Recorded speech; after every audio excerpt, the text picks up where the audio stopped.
প্রায় হন্তদন্ত হয়ে কোনো মতে সামনের নাম্বারটা দেখি বাসে উঠে পড়লাম। একে দুপুর, তার ওপর ভীষণ গরম। লোকজন খুব প্রয়োজন না পড়লে বেরোয় না।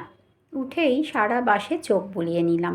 দেখলাম বাসে কেউ দাঁড়িয়ে নেই এটা যেমন ঠিক, সাথে বসার জায়গাও যে একটাও নেই এটাও সত্যি। ভেবেছিলাম এই সময়ে হয়তো একটু হলেও ফাঁকা থাকবে। সেই আশাতেই টুকিটাকি কাজ নিয়ে বেরিয়েছি এই ভর দুপুরবেলা। যাই হোক, হাতের ব্যাগটা একটু ঠিকঠাক করে মন শক্ত করে লেডিস সিটের পাশে এসে দাঁড়ালাম।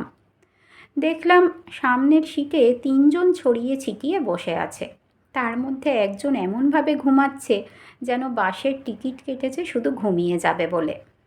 আরেকজন এমনভাবে জানলার দিকে তাকিয়ে আছে যেন আরেকটু সময় পেলেই এক পাতা লিখে ফেলতে পারে।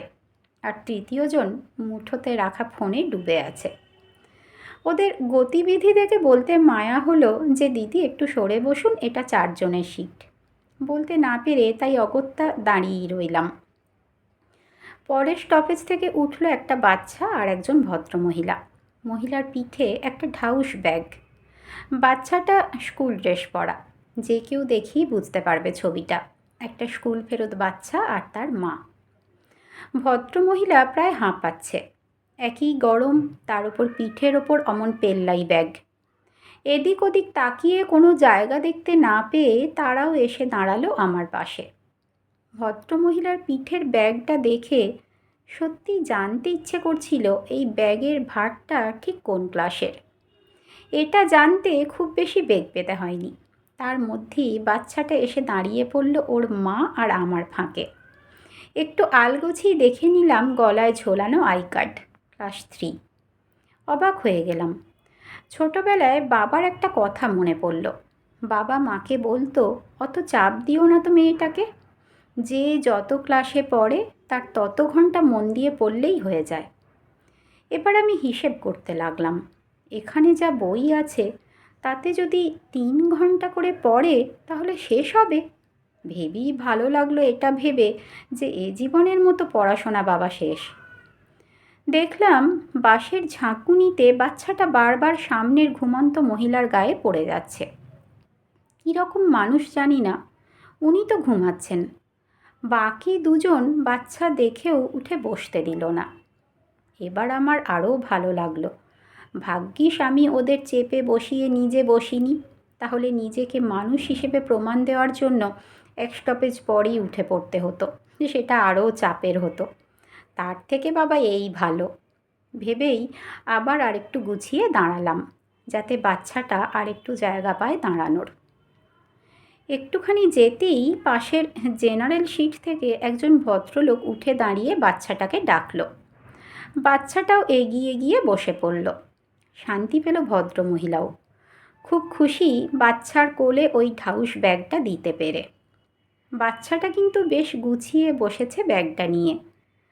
বোঝা গেল ওরা বেশ অভ্যস্ত। আমরা বড়রা মিছিমিছি ভয় পাই। সত্যিই তো, দিব্যি ওরা পড়াশোনা করে ক্লাসের পর ক্লাস উঠে যাচ্ছে কি সুন্দর। বেকার ভয় পাই আমরা। শুনতে পেলাম সামনের ভদ্রলোক জিজ্ঞেস করলো বাচ্চাটাকে, কোন ক্লাস? বাচ্চাটা বলল 3। ভদ্রলোক বেশ অবাক। বুঝলাম আমার মতো বোকা হয়েছেন উনিও। হেসে বললেন, ব্যাগটা দেখে ভাবলাম আরও উঁচু ক্লাস। তারপর আবার বললেন, কখন পড়ো এত বই?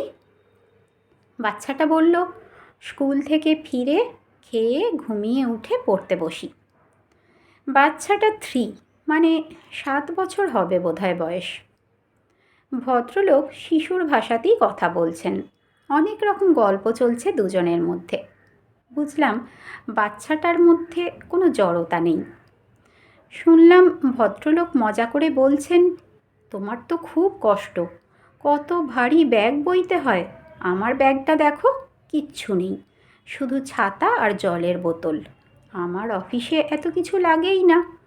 তুমি বরং স্কুলটা ছেড়ে আমার অফিসে চলো, ব্যাগও ভারী হবে না আর এত পড়তেও হবে না। লোকটার কথা শুনে একবার আমি ভদ্রমহিলার দিকে তাকালাম। দেখলাম উনি নিজের ফোনে মগ্ন। আমি দেখলাম বাচ্চাটা কিছু ভাবছে, হয়তো লোকটার প্রস্তাবটা নিয়ে একটু কাটাছেঁড়া করছে। চোখে মুখেও চিন্তা। ভদ্রলোক আবার বললেন, কি যাবে আমার অফিসে? তাহলে মাকে বলি কাল থেকে নো স্কুল, অনলি অফিস। বাচ্চাটা ব্যাগটা আরও বুকের কাছে জড়িয়ে ধরে বলল, না, আমার ভারী ব্যাগই ভালো। তোমার ব্যাগটা হালকা হলে কি হবে, অনেক সমস্যা। ভদ্রলোক অবাক হয়ে বললেন, কি সমস্যা? আমি কানটা আরও সজাগ করলাম। বাচ্চাটা বলল, অনেক সমস্যা। আমার বাবা তো ব্যাগে ওই একটা ছাতাই নেয় আর টিফিন বক্স, তোমার থেকেও হালকা। আমি ইজি ক্যারি করি, কিন্তু খুব প্রবলেম। বাবা রাতে এসে পড়তে বসে না আমার মতো, কিন্তু অনেক চিন্তা। ঠাম্মির ওষুধ আনতে হবে, দাদুর ফিজিওথেরাপির লোক ঠিক করতে হবে, দাদুর পায়ে তো খুব ব্যথা। তারপর আমার হরলিক্স আনতে হবে, সেটাও বাবাকে ভাবতে হয়। আমার স্কুলের ফিজ, মায়ের বাজার, সব চিন্তা করতে হয় বাবাকে। বাবাকে তো দেখি মাঝে মাঝে মাথা ধরে বসে থাকে। বাবার মাথাটা বোধহয় এই ব্যাগের থেকেও খুব ভারী। আমি তাই ঠিক করেছি বড় আমি হব না, তার থেকে বইগুলো একটু পড়ে কার্টুন দেখা অনেক ভালো। বলেই চোখের চশমাটা একটু তুলে নিল বাচ্চাটা। তাকিয়ে দেখলাম ভদ্রলোক খুব চমকে তাকিয়ে আছে বাচ্চাটার দিকে। আমি নিজেও হাঁ হয়ে গেলাম এরকম একটা উত্তরে। তাকিয়ে দেখলাম আশেপাশের অনেক লোক যারা কথাটা শুনেছে তারাও তাকিয়ে আছে বাচ্চাটার দিকে। ভদ্রমহিলা মানে ওর মা মোবাইল থামিয়ে নিজের ছেলের দিকেই তাকিয়ে আছেন। চোখে মুখে একটু লজ্জা, বোধহয় বাড়ির কালো দিকটা সরল মনে বলে ফেলল বাচ্চাটা এক বাসভর্তি লোকের সামনে। সরল মন যে এভাবে এত বড় একটা জটিল সমস্যার সমাধান করে দিতে পারে অনেকেই ভাবতে পারবেন না। কত ছোট থেকে ওরা কত বড় হয়ে যায় পরিস্থিতির চাপে। সেই পরিস্থিতি আজ শিখিয়ে দিয়েছে স্কুল ব্যাগটা ভারী, কিন্তু বাবার মাথাটা এর থেকেও অনেক ভারী, যতই তার ব্যাগটা হালকা থাক। বাচ্চাটার দিকে তাকিয়ে নিজের মনেই বলে উঠলাম, হ্যাটস অফ।